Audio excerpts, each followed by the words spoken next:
পিকনিকে যাওয়ার আনন্দ মুহূর্তেই পরিণত হয়েছে বেদনায়। বন্ধু ও স্বজনদের আহাজারিতে ভারী ময়মনসিংহ মেডিকেল কলেজ হাসপাতালের বাতাস।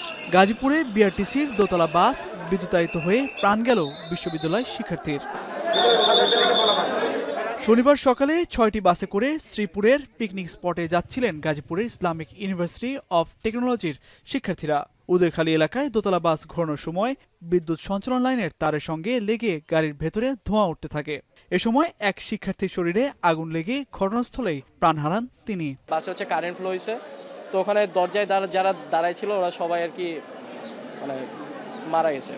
হাসপাতাল কর্তৃপক্ষ বলছে আহতদের মধ্যে 4 জনকে ময়মনসিংহ হাসপাতালে নেওয়া হলে 2 জনকে মৃত ঘোষণা করা হয়। আমাদের হাসপাতালে আরও 2 জন আহত অবস্থায় আসে। তার মধ্যে একজন হলো কাবিদুল ইসলাম আলিফ, তার বয়স 22 বছর, এবং আরেকজন নাফিস আলম, তার বয়স 22 বছর।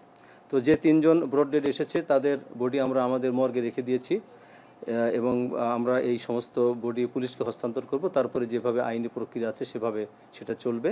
পুলিশ বলছে এই ঘটনায় কারো গাফলতি থাকলে তদন্ত করে ব্যবস্থা নেওয়া হবে। এছাড়া বিশ্ববিদ্যালয় কর্তৃপক্ষ ও পরিবারকে সব ধরনের আইনি সহায়তার আশ্বাস দেন পুলিশ কর্মকর্তা। ইউনিভার্সিটি কর্তৃপক্ষ এবং গার্জিয়ান কর্তৃপক্ষ যেভাবে আইনগত সহায়তা চাইবে আমরা সেভাবে করে দেব। আর গাফিলতির ব্যাপারটা তদন্তের বিষয়, তদন্তে বেরিয়ে আসবে যে কার কি গাফিলতি ছিল। এই ঘটনায় শোক নেমে এসেছে শিক্ষার্থীদের মাঝে। তামজিদ মির্জা, এখন।